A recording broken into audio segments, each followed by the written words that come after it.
Toda cultura tem um lado sinistro, e um dos traços mais sombrios da cultura brasileira pode se manifestar numa mistura indigesta de infância com sexualidade. Antes da internet, essa mistura tóxica e destrutiva já estava na TV aberta. Os programas infantis eram apresentados por mulheres em trajes provocantes, para que eles pudessem ser apreciados não só pelas crianças interessadas no lado lúdico das gincanas, mas também pelos pais mais libidinosos. O auge dessa combinação esquisitíssima de infância e sexualidade deve ter sido o Domingo Legal. Nas tardes de domingo, entre uma acirrada competição na famosa banheira do Gugu e um show qualquer da Gretchen, não seria difícil de encontrar uma criança de 6 anos descendo na boquinha da garrafa. A Juliana, número 1. Juliana, você viu dançar o Tchan, né? É. Tem quantos anos? Sei. Eram cenas tão absurdas, tão abjetas, que em várias ocasiões coube às crianças a tarefa de educar os adultos. Você tem namorado? Não, ainda sou muito pequena e não preciso namorar.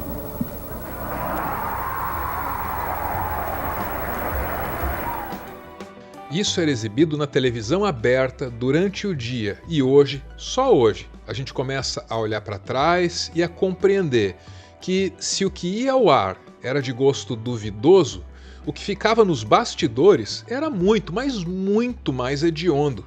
Existem fortes indícios de que esse problema jamais foi totalmente superado. Em 2022, uma atriz estava denunciando coisas horríveis que teriam ocorrido na mesma emissora décadas depois. Vamos lá, dentro do SBT, na época que eu trabalhava lá, tiveram 2 pedófilos. Um que era o nosso preparador de elenco, isso é, preparador infantil era pedófilo. Já começa pra vocês terem noção de como que era, né, o lugar. Se na televisão, que é uma mídia mais regrada, mais fiscalizada, essas coisas puderam acontecer assim, tão impunemente, imagina na internet, que até hoje continua sendo uma espécie de faroeste digital, em que todo apelo por regulamentação é confundido com censura. É óbvio que esse fenômeno, agora chamado de adultização, ia se fazer presente por aqui. O problema estava aqui na internet desde sempre. Uns não viram, outros não quiseram ver, e aí chegou o Felca para denunciar uma extensa rede de pedófilos que conta com a cobertura, conta com a cumplicidade das chamadas Big Techs. Ou seja, tudo a céu aberto, tudo feito dessa forma debaixo do nosso nariz, sabe? Será que é tão difícil para a plataforma buscar esse conteúdo, entender o que está acontecendo, punir essas pessoas, por exemplo, que estão botando link em bio? A pessoa bota esse GIF, tem um Telegram, tem um perfil assim, não teria como ter uma forma de fazer com que essas contas não existam, né? Me parece fácil de fazer essa mudança, mas aparentemente eles não tiveram ainda essa preocupação. Cara, quando você entende o que está acontecendo aqui, quando você percebe que não é um público consumidor desse tipo de material, que gosta, não é um público limpo, são criminosos, são pedófilos assistindo isso. Quando você entende isso, dá vontade de vomitar, sabe? Se você tentar olhar por essa ótica dos predadores procurando esse tipo de material... Esse vídeo que ele fez é definitivamente um dos mais importantes em toda a história do YouTube brasileiro. Até aqui tem 31 milhões de visualizações, o que é uma marca notável. Primeiro porque é um assunto indigesto. Não é entretenimento, definitivamente não é. E segundo, porque o Felca desativou a monetização, o que, ao menos em tese, deveria limitar o alcance do vídeo. Mas não foi isso que ocorreu. O vídeo foi longe, foi parar até no Jornal Nacional. Um vídeo que se tornou viral na internet, já teve quase 30 milhões de visualizações, levantou um debate sobre a exposição e a exploração de crianças e adolescentes nas plataformas digitais. Em Brasília, deputados passaram a defender a aceleração do trâmite de projetos que combatem essa forma de violência contra os mais jovens. Em 50 minutos, o influenciador Felipe Bressanin Pereira, o Felca, faz um alerta sobre a chamada adultização de menores nas plataformas. O vídeo denuncia como a busca por dinheiro, por meio da chamada monetização nas plataformas digitais e o funcionamento dos algoritmos das redes sociais contribuem para crimes contra crianças e adolescentes. Eu sou o Arvro e aqui eu vou te mostrar que se o Brasil quiser resolver o problema da adultização, não tem jeito. A gente vai ter que falar de um outro assunto, que é um tabu ainda maior. O vídeo do Felca gerou uma certa comoção social, despertou a mídia hegemônica e o poder público para um problema que, no Brasil, ou estava sendo ignorado ou estava sendo tratado por um viés puramente político e demagógico. As primeiras medidas inspiradas pelo vídeo são contra os adultos, que podem ter lucrado com a exploração de menores. O Ministério Público da Paraíba apura o envolvimento de um influenciador digital com exploração de menores nas redes sociais. Os pais dos adolescentes também vão ser investigados. O fato é que conteúdos de teor sexual são divulgados cada vez mais, sem qualquer limitação, por plataformas digitais. O Ministério Público e a Polícia Civil da Paraíba investigam a conduta do influenciador digital Ítalo Santos, que supostamente expõe menores com conteúdo adulto na internet. É um bom começo, mas é só isso mesmo, um começo. Não adianta só punir um sujeito desses. É preciso garantir que não apareça ninguém para substituí-lo, para fazer tudo igual depois. E aí não tem jeito, a gente precisa falar das redes, que na prática são cúmplices dele. O problema maior é que, na minha visão, as plataformas, o TikTok, por exemplo, não deveria permitir isso acontecer. Pois é, são porque se não permite acontecer, não acontece. A mãe não tem por que expor, não tá ganhando dinheiro, não tá ganhando visualização, tá ficando num limbo, num shadowban do TikTok, porque o TikTok isso acontece porque dá dinheiro. Exatamente. E o TikTok entende que está expondo uma criança de forma sexualizada ou adultizando uma criança, vamos restringir o conteúdo, não vai mais existir, porque a única motivação dessa mãe, provavelmente, se não for por um sadismo ou uma filia, é dinheiro. Entendeu? Então, se não vem dinheiro, não tem esse comportamento. O meu chamado no vídeo é esse. Pessoal, por que as plataformas ainda estão deixando isso acontecer? E esse deve ser o primeiro consenso. Confiar na autorregulamentação das redes foi o que nos trouxe até aqui, foi o que criou esse problema tão nojento e hediondo. A adultização é absolutamente destrutiva para a nossa sociedade, mas é lucrativa para as redes. Então, se as redes tiverem o poder para decidir se a adultização deve ou não acontecer, é óbvio que elas vão dizer que sim, precisa acontecer porque as redes cuidam dos interesses das redes. A sociedade é que tem que defender os interesses da sociedade. E aí não tem alternativa. A solução tem que passar pela política. O vídeo do Felca deu mais aceitação a algumas ideias que antes pareciam radicais demais. Por exemplo, que tal proibir a monetização de todo e qualquer conteúdo que envolva a infância? Isso faria com que a adultização deixasse de ser lucrativa. E sem lucro, Big Tech nenhuma vai se sujeitar a destruir a infância de ninguém. Acabou o incentivo. Então, de novo, é um projeto mais simples. Ele é certeiro. Vamos acabar com a monetização. Criança e adolescente não é para ser explorada, não é para fazer lucro. O que eu espero com isso? Que a gente tenha o apoio da esquerda à direita, de todos aqueles que se colocam do lado das crianças, que a gente aproveite essa mega mobilização que o Felca começou, mas ele só tocou nesse vespeiro. Esse negócio é muito maior e que a gente possa aprovar essa lei o quanto antes. Passado esse momento, aí eu espero que a gente consiga ter uma conversa mais honesta no nosso Brasil. Eu venho sempre dizendo isso, plataforma é contra a regulação, não é porque, tô prezando pela liberdade de expressão. Infelizmente não é isso, gente. Plataforma é contra a regulação porque perde dinheiro, porque ganha com o crime que está sendo impulsionado lá para te dar golpe no Facebook, e a gente tem que ter coragem de ter essa conversa. Antes do vídeo do Felca, essa ideia da deputada poderia parecer radical demais para a maioria dos brasileiros. Agora ela até que parece razoável. E mais do que isso, a discussão do assunto é urgente. O presidente da Câmara dos Deputados prometeu colocar em votação projetos de lei relacionados ao assunto. Nas redes sociais, inclusive, ontem Mota postou uma mensagem e escreveu o seguinte, que o vídeo do Felca sobre a adultização das crianças chocou e mobilizou milhões de brasileiros. Diz que é um tema urgente que toca o coração da nossa sociedade e afirmou que nesta semana a Câmara dos Deputados vai pautar e enfrentar essa discussão. Agradeceu ainda o youtuber Felca, dizendo que conte com a Câmara para avançar na defesa das crianças. A verdade é que é impossível discutir adultização sem falar da regulamentação das redes. E essa é a verdadeira contribuição do Felca.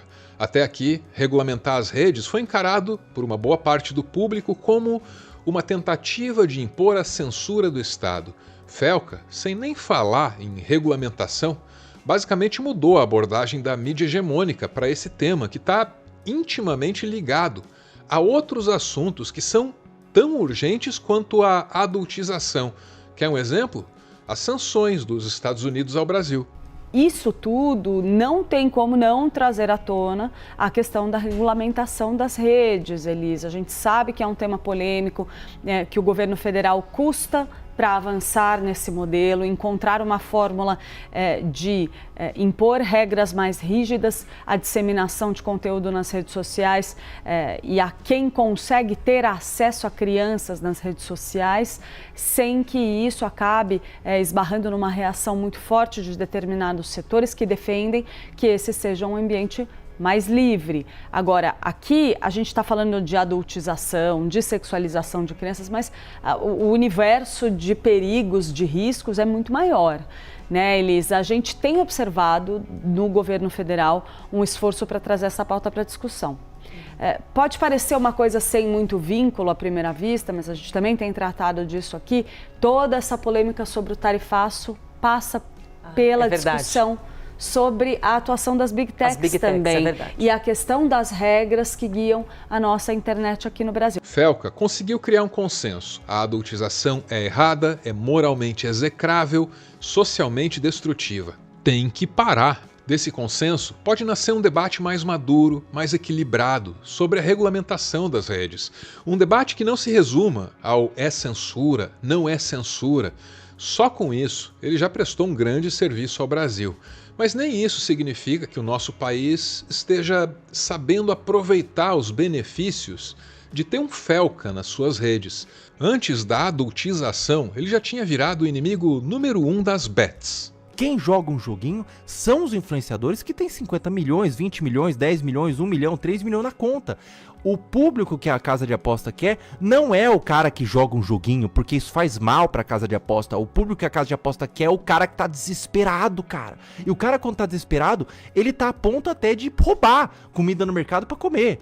Então é óbvio que ele vai tentar o tigrinho. E dele vai perder mais. E dele vai tentar recuperar. E vai perder ainda mais. E se ele ganhar, ele vai ver que ali é uma oportunidade de ganhar dinheiro e pra ajudar a família. Ele vai tentar botar mais e em algum momento ele perde. E é isso que as casas de apostas pesquisam, estudam com um grupo muito grande de pessoas. E o que eu tô falando aqui é uma coisa que ninguém fala, porque as pessoas têm medo. Toda a galera meio que se vendeu aí, né? Então, eu tô falando a brisa aqui porque ninguém vai te falar. A galera vai falar que é joguinho. A galera vai muita gente que divulga aposta e depois que dá merda, ela pega e fala assim: mas eu não sabia, porque não falaram direito pra mim. Sabia. Esse cara recusou cerca de 50 milhões de reais em anúncios. E deixando de promover os tigrinhos da vida, ele sustentou com atitudes. Um discurso que, para muitos dos seus pares, pareceu radical.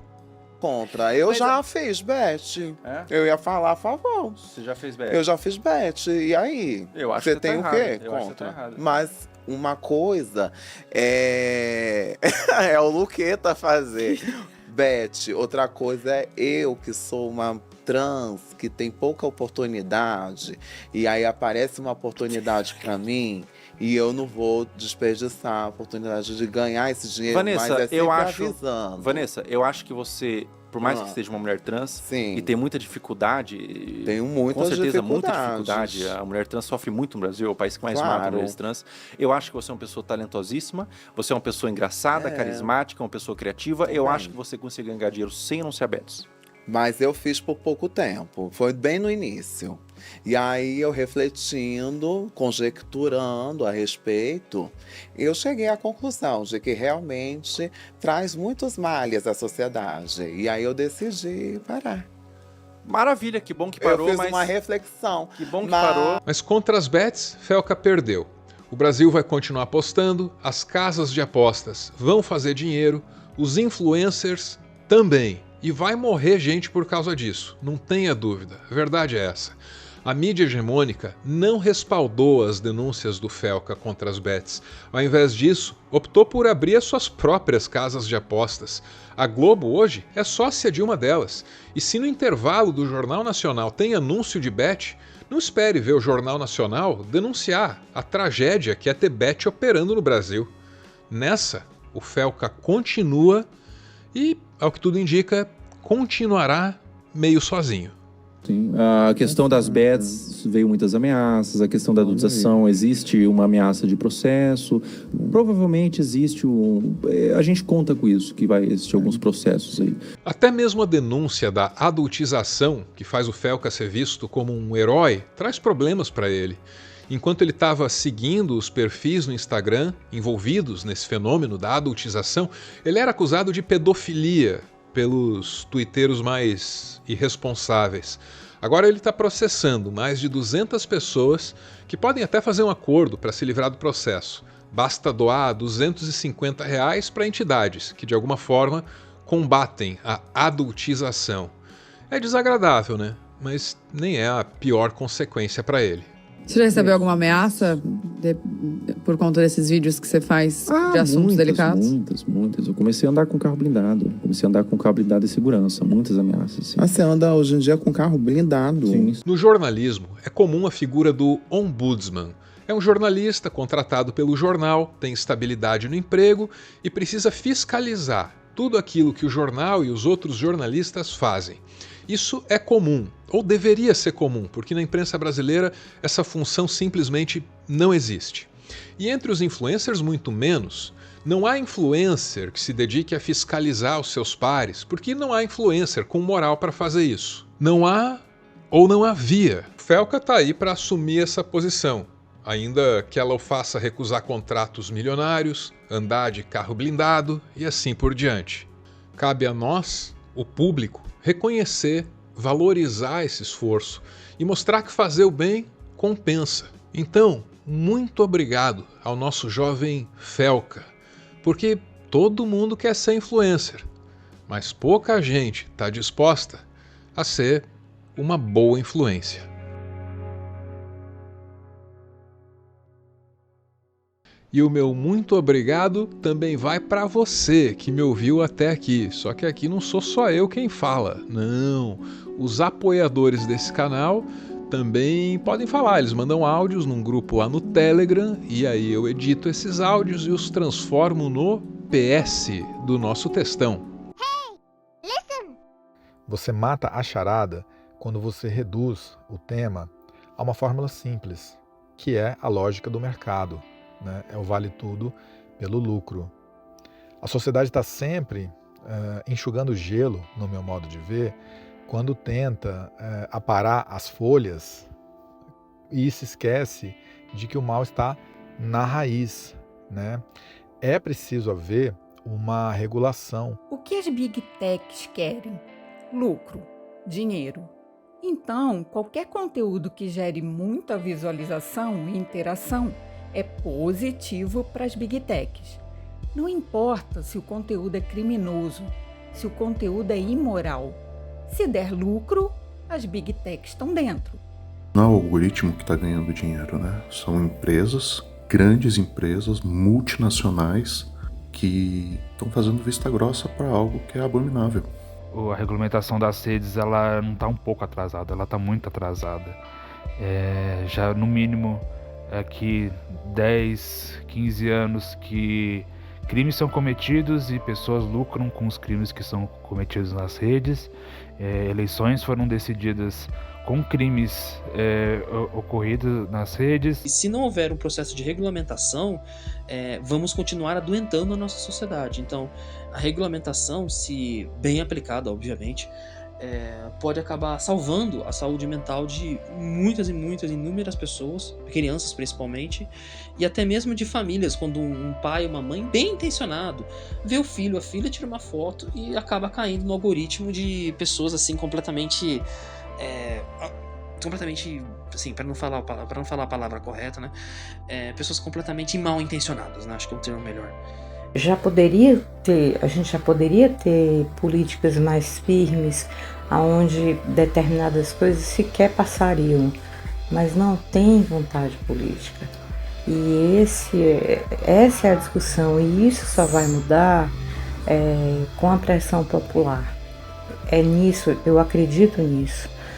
E aí você vê contas com um conteúdo que é questionável, né? Bastante questionável, para dizer o mínimo, que seguem ativas, e outras contas que aparentemente não violam nenhuma regra da comunidade, que são derrubadas sem aviso, sem justificativa, e só uma lei, só um conjunto de normas vindas do nosso Congresso pode dizer o que limitar os poderes dessas Big Techs, assim, para que eles não possam continuar fazendo e desfazendo sem precisar de dar nenhuma justificativa, nenhuma satisfação. E eu acho que por isso que é importante que tenha a regulamentação das redes, porque as plataformas elas têm a tecnologia necessária para sempre que identificar aquele conteúdo ou aquele número de símbolos em específico, não bana, né, esse conteúdo. Mas, como as redes sociais ganham com a contenção dos usuários ali, obviamente que elas não vão fazer nada a respeito.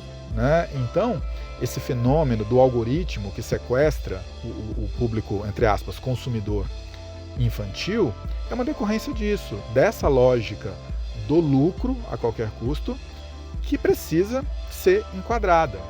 Esse é o ponto nevrálgico da questão. É muito bizarro, sério. E assim chegamos ao verdadeiro final desse vídeo, tipo uma cena pós-créditos no filme da Marvel. Mais ou menos isso. E aí eu quero te agradecer porque a gente está quase chegando na marca de 300 mil inscritos. Uma marca considerada humilde para o YouTube em 2025. Humilde, mas é nossa, né? Se você ainda não se inscreveu, cogite. Vai ser uma demonstração de força muito importante para esse projeto e a gente vai tentar fazer o melhor com esse seu apoio. Valeu!